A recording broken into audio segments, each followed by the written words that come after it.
Fait quand même pas chaud chaud ici, hein. Voilà, les gens de YouTube, voilà 1 an et demi que je suis étudiante aux Beaux-Arts, toujours dans la même école et que j'habite dans le même petit appart, et je commence à prendre mes petites habitudes. Et c'est en faisant mes comptes tous les mois que j'ai fini par m'en apercevoir. Vous l'avez compris, cette vidéo va parler de budget. Alors je sais qu'il y a déjà je ne sais pas combien d'étudiants qui ont posté des vidéos de leur budget sur YouTube, donc clairement j'ai pas du tout inventé un nouveau concept là, mais alors clairement pas. Mais c'est-à-dire que j'ai un peu regardé ces vidéos de manière globale et je me dis mais quand même la plupart des étudiants ils sont fiers de dépenser seulement 70 € par mois pour bouffer. Mais enfin moi c'est pas possible. Enfin je mange trop. Alors, je sais pas si je mange trop ou si j'achète des trucs qui sont vraiment trop chers, mais moi c'est pas possible. Je ne peux pas dépenser 70 € par mois pour manger. Et au départ je me demandais si mon budget à moi alimentation était normal ou pas. Et il y a aussi le fait que beaucoup d'étudiants ont un budget alcool, un budget soirée ou un budget loisir assez élevé, ce qui n'est pas mon cas. Alors je me suis dit ah quand même. Faudrait que je vous explique un petit peu comment je vis ma vie en tant qu'étudiante, dans quoi je dépense mon argent, sur quoi je mets de la valeur avec mes sous. Bon bah alors c'est parti, hein, let's go!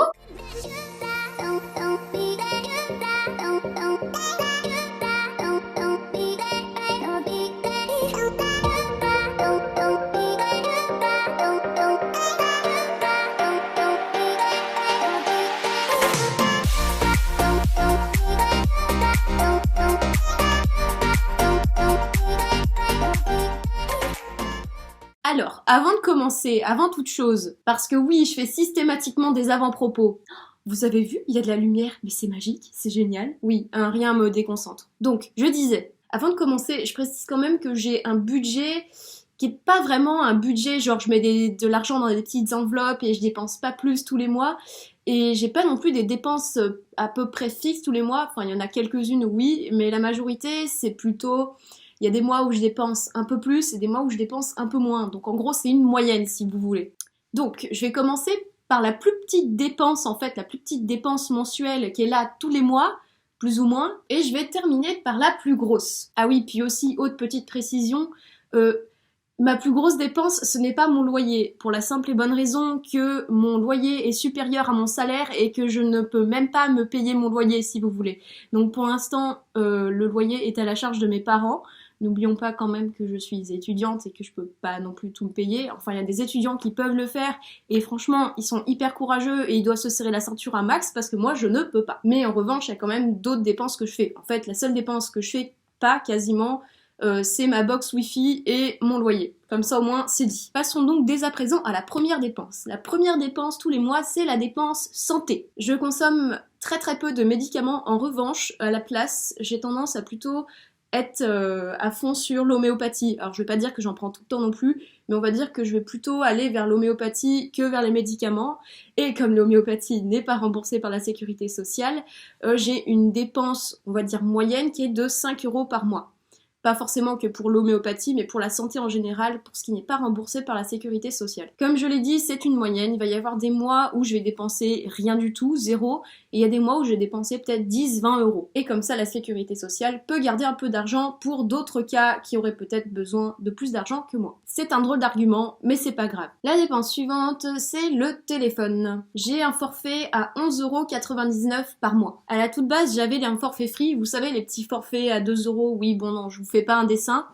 Et j'étais passée à un forfait à 100 Go, donc j'avais bénéficié d'une vente privée, je crois que j'avais un forfait à peu près 10 € par mois.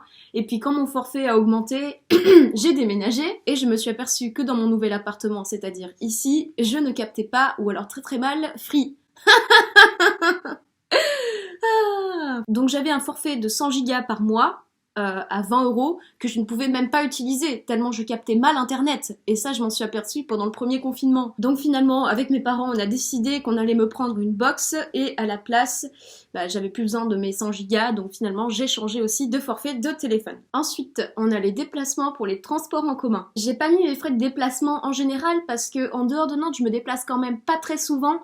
et c'est jamais au même prix. Donc finalement, je peux pas du tout faire de moyenne. Et comme je peux aller à pied à mon école et à mon lieu de travail, en soi, j'ai pas vraiment besoin au quotidien du tram, donc c'est juste de manière occasionnelle. Donc c'est suffisant pour moi d'avoir des petits tickets et je dépense pour ces tickets 31,20 € par mois. Ah ouais, là franchement, hyper précis, hein. Est-ce qu'on s'éternise sur la question ? Non. Alors ensuite, qu'est-ce qu'on a ? On a l'eau et l'électricité. Oui. Pour la facture d'eau, je suis à une centaine d'euros tous les 6 mois, ce qui équivaut à peu près à 17 € par mois. Et pour l'électricité, pour la petite histoire, j'ai changé de fournisseur. Maintenant, je suis à 31 € par mois. Alors que juste avant, j'étais à 69 € par mois. Ensuite, on a le matériel d'art. N'oublions pas que je fais mes études dans une école d'art et qu'à côté de ça, je suis artiste déjà déclarée. Et donc, pour créer, j'ai quand même besoin de matériel. Oui. J'inclus dans le matériel mon abonnement pour la suite Adobe parce que oui, je suis un pigeon, je dépense 30 € par mois pour avoir cette foutue suite Adobe que j'utilise quand même au quotidien. Est-ce que mon achat est rentabilisé pour autant ? Non, absolument pas. Mais ça fait partie de mes frais quotidiens, donc j'ai envie de vous dire, bon bah c'est comme ça depuis que j'ai commencé mes études en fait. Ah non, c'est vrai, parce qu'ils ont augmenté le tarif étudiant. Avant j'étais à 20 € par mois, maintenant ils l'ont augmenté de 10 €. Donc bon, bah ça fait 10 € de moins pour mettre de côté ou faire autre chose. Mais au moins je fais les choses dans les règles. On inclut aussi les frais d'inscription à des expositions, les droits pour exposer, etc.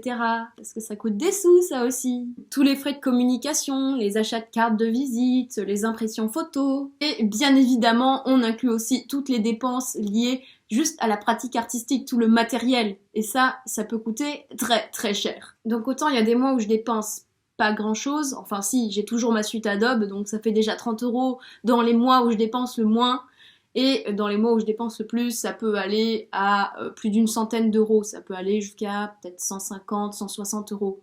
Donc on est sur une moyenne d'à peu près 80-90 € par mois. Ensuite, dans les dépenses à peu près équivalentes, on a tout ce qui est bien-être.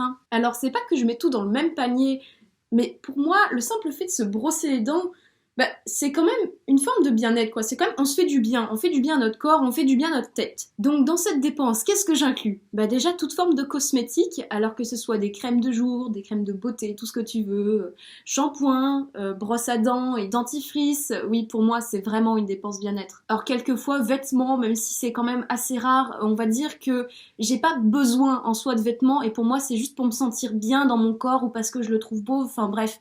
Pour moi, ça fait partie de ces dépenses-là. Et comme j'achète des vêtements d'occasion, en général, c'est pas des dépenses très très élevées. Il y a aussi les dépenses pierres précieuses, tarot, oracle, etc., feuilles de sauge et autres charbons, histoire de purifier l'air de mon petit appart chéri. Et il y a aussi les dépenses psy, kinésiologue, énergéticien, acupuncteur, etc. Pour cette dépense-là, je me suis donné un budget de 50 € par mois. Alors pour certains, ça peut paraître beaucoup. Pour moi, en fait, c'est surtout que ça me fait tellement du bien. Et je me sens tellement mieux dans ma peau après pour créer, pour vous faire des vidéos, pour vous communiquer toute cette énergie-là, que bah, je me dis, elle est bien là, cette dépense. Il me la faut, quelque part. Donc pour toutes ces dépenses-là que je viens de citer, on est plutôt sur du 90 € par mois, à peu près. Alors la suivante, c'est pas vraiment une dépense, mais quand même c'est quelque chose que je sors de mon budget tous les mois. Donc bon, on peut considérer quand même que c'est de l'argent que je ne vais plus toucher derrière, en tout cas pas pour un bout de temps, c'est ma dépense épargne. Ça veut rien dire cette phrase. Alors tous les mois, je m'oblige à mettre au moins 100 € de côté sur mon livret A. Alors dans les mois où j'ai beaucoup de dépenses à faire, bah, je mets que 100 €. Et puis dans les mois où j'estime que j'ai pas énormément de dépenses à faire, je mets 150 €. C'est un peu mon matelas de sécurité entre guillemets. C'est de l'argent que je ne veux absolument pas toucher d'ici la fin de mes études et peut-être plus si je peux ne pas y toucher. Et qui serviront pour tout projet futur. Alors que ce soit ma vie, peut-être ma vie d'artiste, que ce soit pour acheter une maison, peut-être pour partir en voyage, on verra. Bon, moi je serais plutôt pour la maison, mais on verra. Ou peut-être aussi, pourquoi pas, en cas de gros pépins, parce que malheureusement, ça arrive dans la vie de quasiment tout le monde. Au moins j'essaye d'être prévoyante, voilà. Et ensuite, ma plus grosse dépense dans le mois...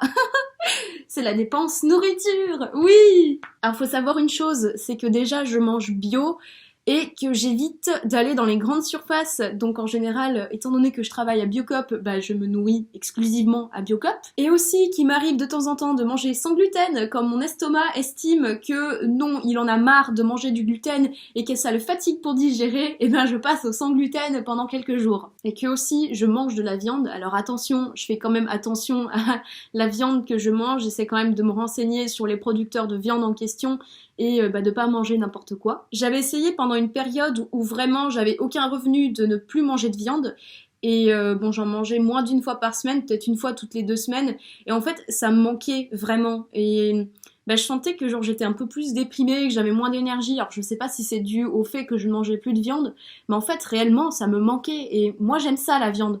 Donc après chacun en pense ce qu'il veut et peut-être que je vais me faire juger dans les commentaires, moi j'aime bien la viande.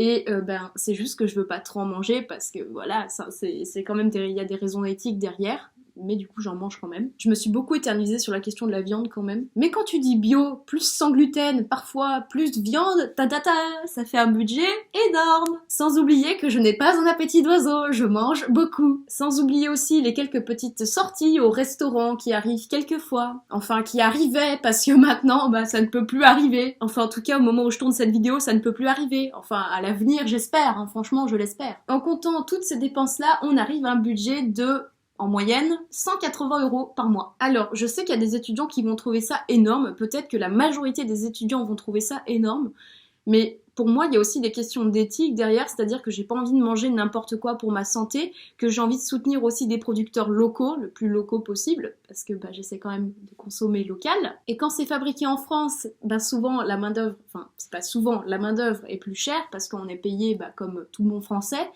et forcément l'aliment derrière va être plus cher aussi. Donc pour moi c'est avant tout un soutien à l'agriculture biologique et aux producteurs locaux et c'est aussi une forme de respect pour moi-même. Je ne veux pas non plus me donner à manger n'importe quoi. J'ai un corps qui a des besoins nutritionnels particuliers, d'un certain apport en énergie, qui a aussi besoin quelquefois de petites folies, de goûts un peu particuliers, un peu peut-être de fruits, peut-être, je sais, je mange pas mal de gâteaux, donc peut-être aussi de sucre un peu de temps en temps, voilà, de goûts qui sont pas toujours les mêmes, de jolies couleurs dans l'assiette, c'est aussi pour ça que j'ai pas envie de manger n'importe quoi. Je sens qu'on va me dire que j'ai des goûts de riche. Et en soi, c'est vrai, j'ai des goûts de riche. À savoir que chacun ses valeurs, moi il y a des dépenses derrière que certains étudiants font que moi je ne fais pas.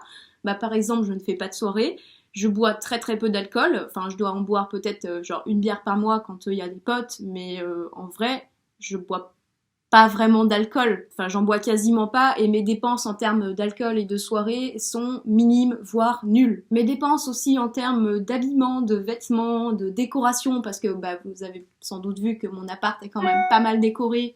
Là pareil, c'est des dépenses que je fais, mais c'est de la seconde main en fait, c'est de l'occasion, parce que pareil dans mon éthique, j'aime pas trop acheter du neuf et il y a aussi le fait que le neuf, c'est plus cher. En fait, j'ai vraiment envie de mettre mon argent dans des choses qui me tiennent à cœur, qui pour moi ont beaucoup de valeur et en mettre moins dans des choses où là je sais que je suis pas obligée de mettre de l'argent ou aussi pareil pour des raisons plus éthiques ou ce genre de choses. J'ai à peu près fait le tour de mes dépenses pour cette vidéo, alors n'hésite pas à me dire si cette vidéo t'a plu, si elle t'a inspiré, parce que oui, c'est toujours possible que ce genre de vidéo soit inspirante. Et si j'ai dit des choses qui potentiellement ne t'ont pas plu, t'ont blessé personnellement, n'hésite pas aussi à me le dire en commentaire. Pour moi, c'est important d'avoir vos retours. Donc, encore une fois, je le dis, n'hésite pas à mettre un pouce bleu, un pouce rouge si jamais ça t'a plu ou ne t'a pas plu. N'hésite pas à mettre un commentaire. Et si cette vidéo t'a plu, n'hésite pas aussi à t'abonner à ma chaîne YouTube et à cliquer sur la petite cloche pour les notifications. Sinon, tu ne verras pas mes prochaines vidéos et ce serait dommage. Et ma dernière phrase était beaucoup trop longue. Comme d'habitude, je te laisse mes réseaux sociaux juste ici en barre d'infos, mon Instagram @milkboxworld et mon Facebook Alban Canner Plastique. Et si tu veux en voir plus sur mon travail en tant qu'artiste et en tant qu'étudiante aux Beaux-Arts, je te laisse le lien de mon site web albancanet.com. Et moi sur ce, je te dis à bientôt et je te fais de gros bisous. Gros cœur sur toi.